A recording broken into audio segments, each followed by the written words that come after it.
Agora que você já sabe fazer o exame físico geral e o exame cardiovascular, vamos aprender a semiotécnica do exame físico do sistema respiratório.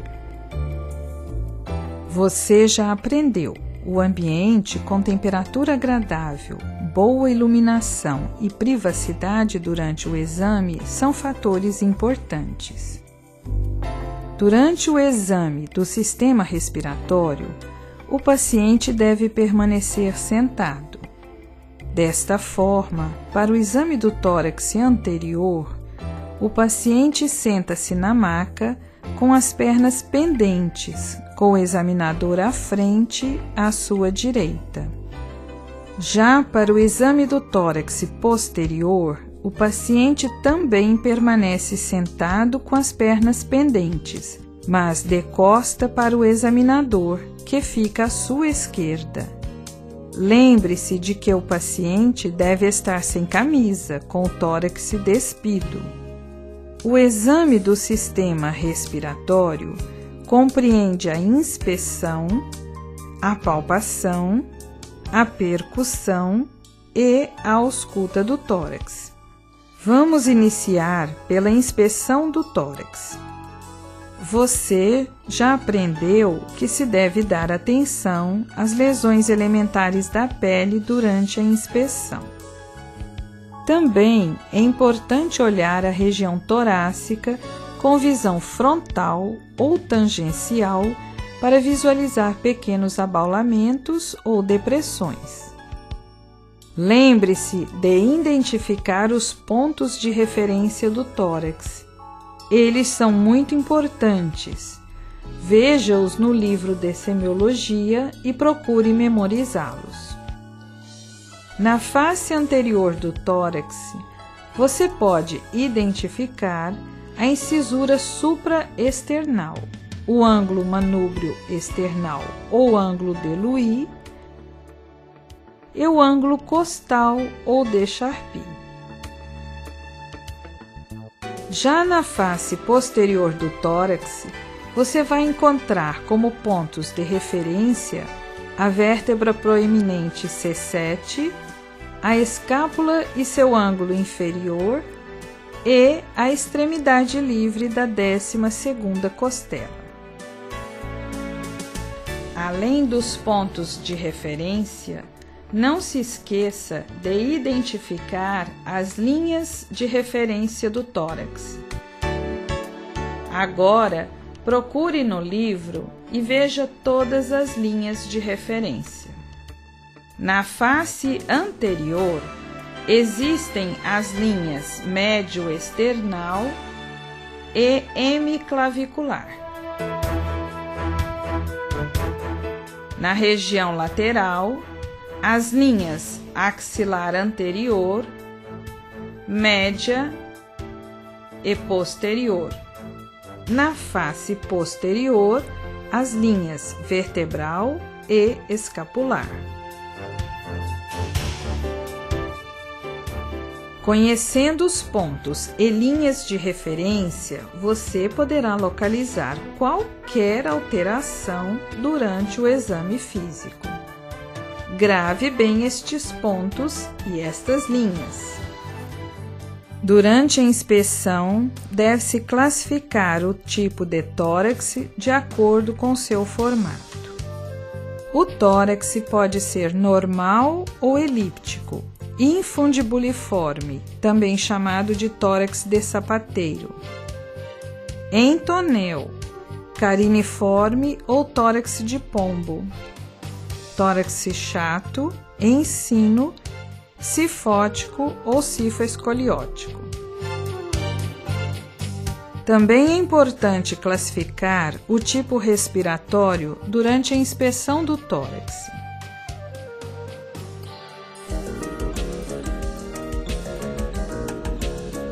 Diz-se que a respiração é torácica ou costal quando é caracterizada pela movimentação predominante da caixa torácica.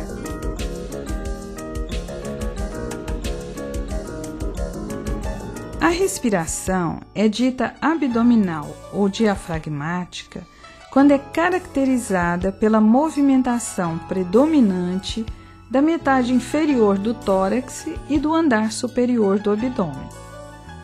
Lembre-se de que durante a inspeção, o examinador deve classificar o ritmo respiratório.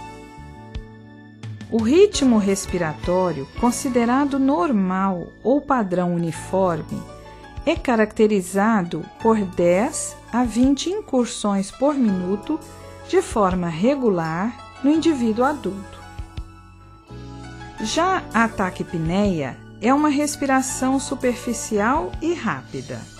Na taquipneia, a frequência é superior a 24 incursões por minuto, mantendo-se o ritmo regular.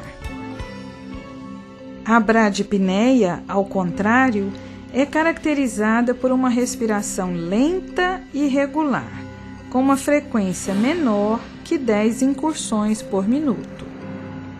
A apneia é uma parada respiratória.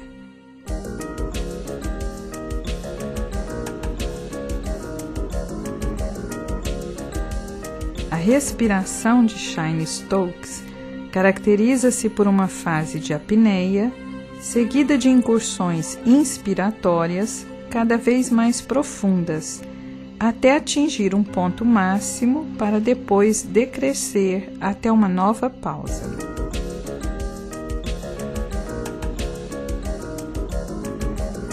A respiração de Biot apresenta-se em duas fases.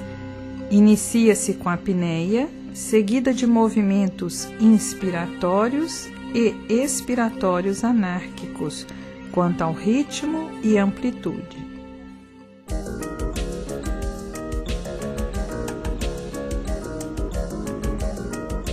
Já a respiração de Kussmaul caracteriza-se por inspirações profundas, seguidas de pausas e expirações curtas.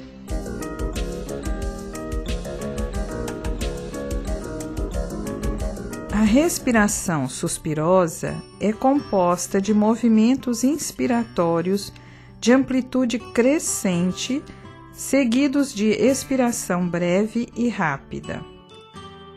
Para se determinar a frequência respiratória, o examinador deve contar cada incursão respiratória por 60 segundos. Lembre-se que caracterizar o tipo da respiração é de grande importância no exame físico do paciente.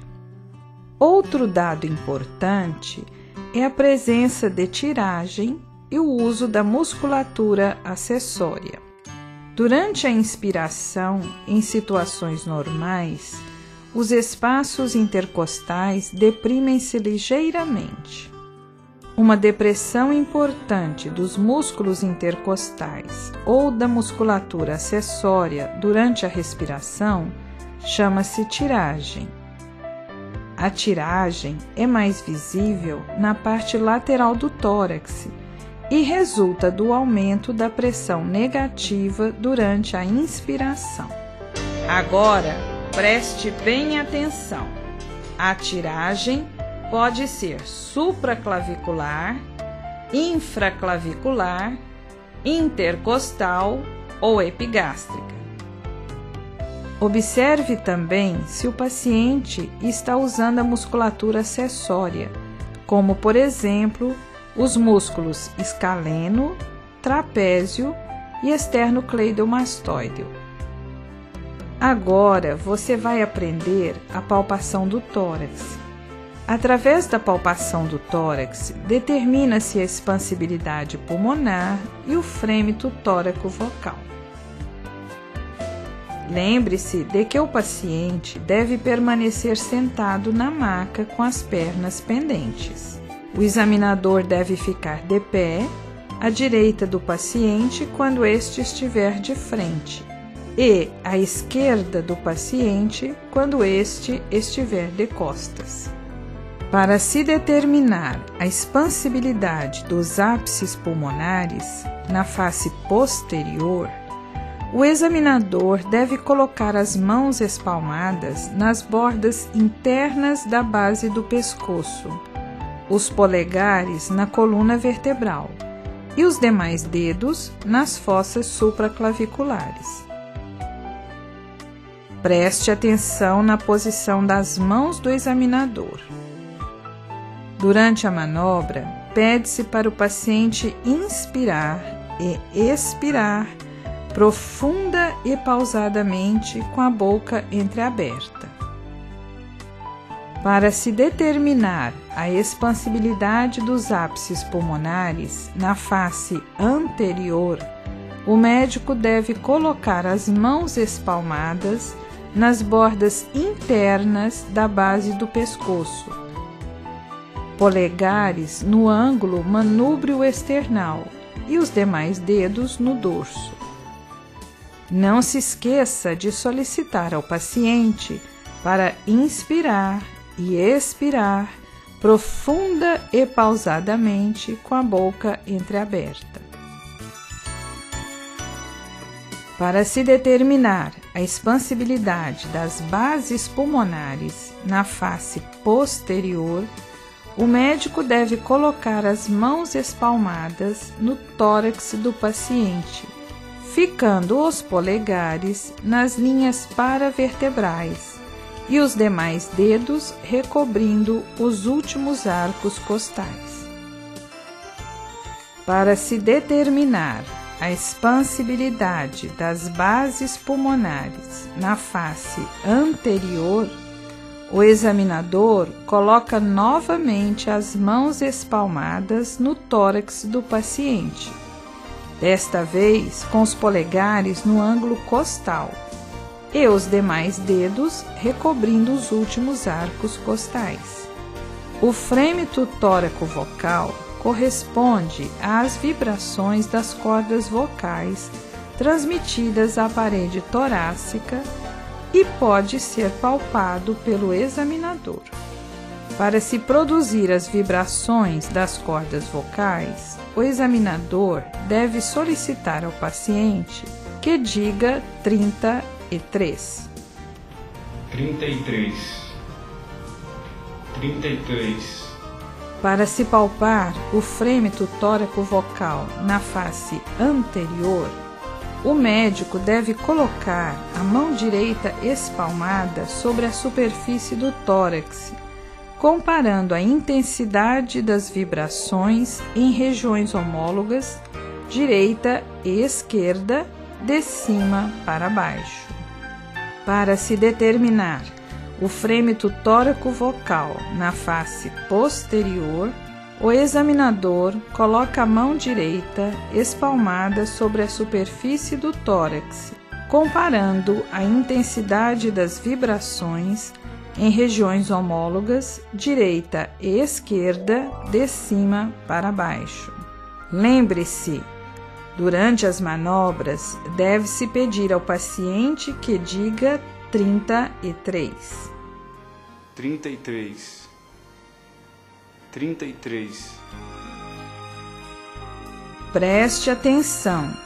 A melhor percepção do frêmito tóraco-vocal ocorre quando se coloca a face palmar do segundo, terceiro e quarto quirodáctilos sobre a parede torácica. Após a realização da inspeção e da palpação, o examinador faz a percussão dígito-digital. Esta deve ser feita na face posterior do tórax.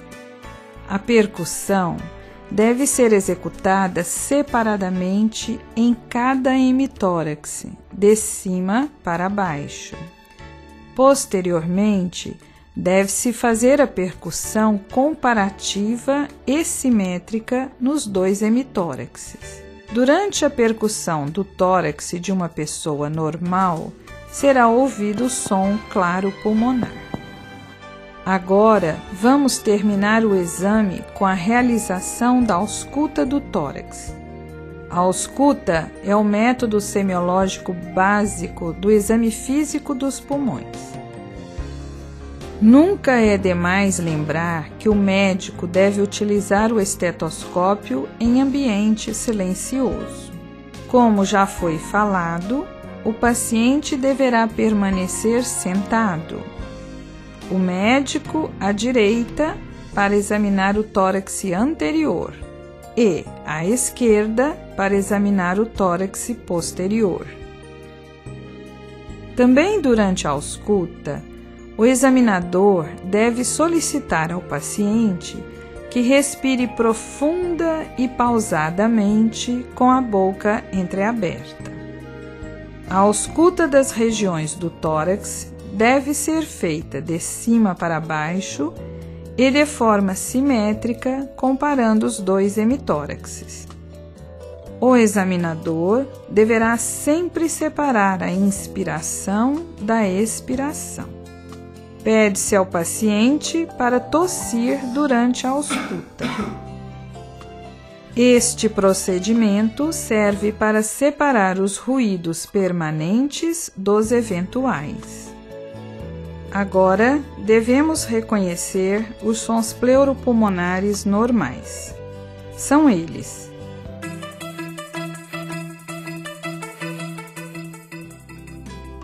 o som traqueal é audível na região de projeção da traqueia, no pescoço e na região external.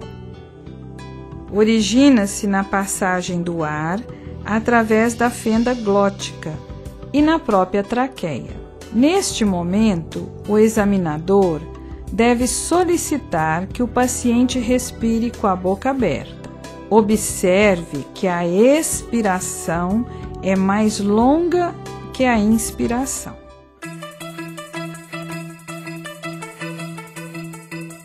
A respiração brônquica é audível na área de projeção dos brônquios de maior calibre, ou seja, na face anterior do tórax, nas proximidades do externo. Assemelha-se ao som traqueal. Alguns autores a consideram som traqueal. Devemos observar que a expiração também é mais longa que a inspiração.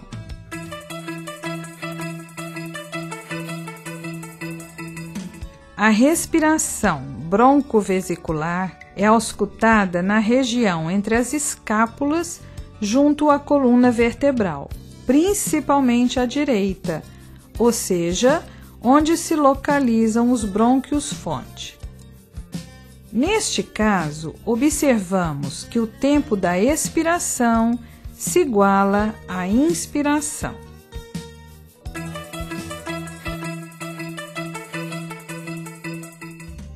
O murmúrio vesicular é auscultado na maior parte do tórax, principalmente na periferia dos pulmões, onde o ar flui através de bronquíolos e alvéolos. São produzidos pela turbulência do ar circulante ao passar pelos brônquios, bronquíolos e alvéolos, e vice-versa. Observamos que a inspiração é mais longa que a expiração. Veja agora, no livro de Semiologia, os detalhes do exame físico do sistema respiratório.